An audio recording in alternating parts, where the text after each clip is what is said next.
I did a video the other day talking about where Terence Crawford might go for his next fight because his rematch clause with Errol Spence has expired. Errol Spence hasn't activated it.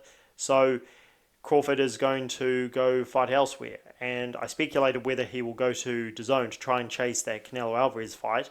Well, it turns out he's now turning his attention to the winner of Keith Thurman versus Tszyu. And I strongly believe that's going to be Tszyu.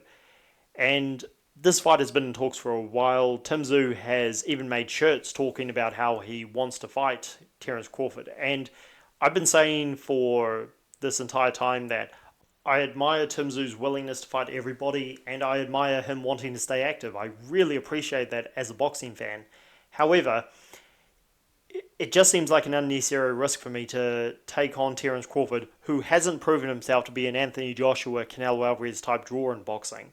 And there are just so many fights for him in the light middleweight division that he could take on. I mean, the division is extremely open now that Jermell Charlo, who still for some reason has not been stripped of the ring light middleweight title, since he did nothing after becoming undisputed champion, it's open for Tszyu to take on everybody because the IBF title is being fought between Bakram Murtazaliev and Jack Kolke the following month after Tszyu fights Keith Thurman. The WBC title is being fought between Sergey Bohachuk and Sebastian Fondora. The WBA title, again, that has not been stripped from Jermell Charlo yet for some stupid reason, but Israel Madrimov and Magomed Kurbanov are in line to fight for the vacant title. These are two undefeated fighters. It's fantastic. And let's not forget Virgil Ortiz is back in the mix. Erickson Lubin is still out there.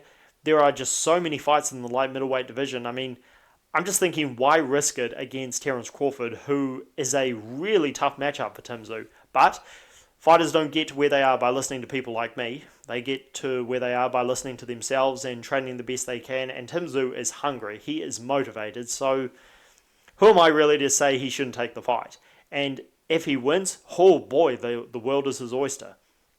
So yeah, that seems to be where Terence Crawford is putting his attention to now, and it makes sense, I guess, if he's not going to fight at welterweight, because all the welterweights are with PBC and he's leaving, and he hasn't shown interest in fighting Boots Ennis anyway, then I guess it is the next logical step. So drop your thoughts down below and let me know what you guys think about this, and based on the how the WBO works, Terence Crawford would be mandatory automatically when he moves up, but that would be a big fight and I could see there being a rematch clause in there. Drop your thoughts down below, be sure to like the video and subscribe to the channel for more.